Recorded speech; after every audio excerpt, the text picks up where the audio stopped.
Isita natin ang ating lupang hinuhulugan. Hindi pa sa atin actually, kasi nagbabayad pa tayo.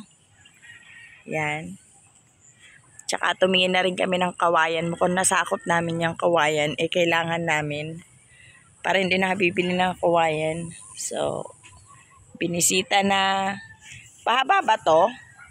Yung sa atin, pahaba. Saan yan? Dito tayo. Tapos merong may-ari nitong mga may... Daanan yan. Ito nga lang po daanan yan. Yung mga yan.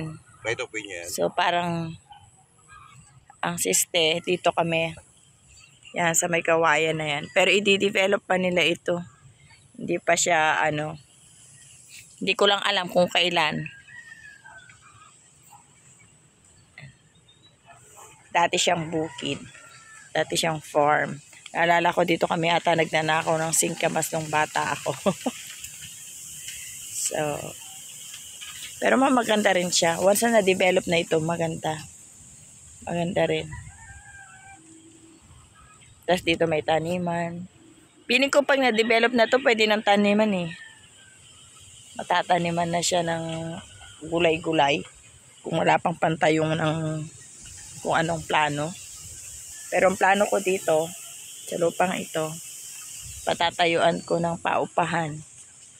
Pag swerte-swerteng nagkapera at nakaipon. Di siya masamok. Maganda sana din yung site nung may mangga. Hindi kami doon, nahuli ako. Pero marami na rin nakakuha dito sa lupang ito. May mga buwa rin oh. Buwa ba yan? Ang presko pa. Ang hangin. May kapitbahay kami na bubukid. So safe na. Ito yun ano natin. Dito oh. Poblasyon 1 pa rin to, di ba? Oh. Sakop pa rin niya ang una sa bayan. Kaya medyo mahal. Dito tayo. Mahal. Dito tayo banda. Dito ba? Dito. Dito tayo no. Dito tayo cover. Dito. So, yan.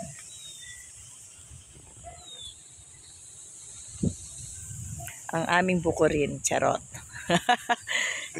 200 square meter lang po sa amin dito.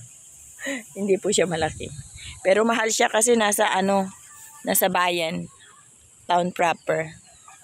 Walking distance lang sa palengke, sa lahat. Kaya medyo may kamahalan siya na nakuha ko. Ito yun. But anyway, hulugan siya, investment.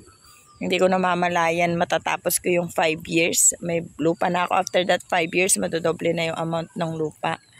So, it's a good investment din. Kesa napupunta lang sa wala ang pera. Ganda rin sana kung nasakop namin yung mangga. Lahat na lang. Yan.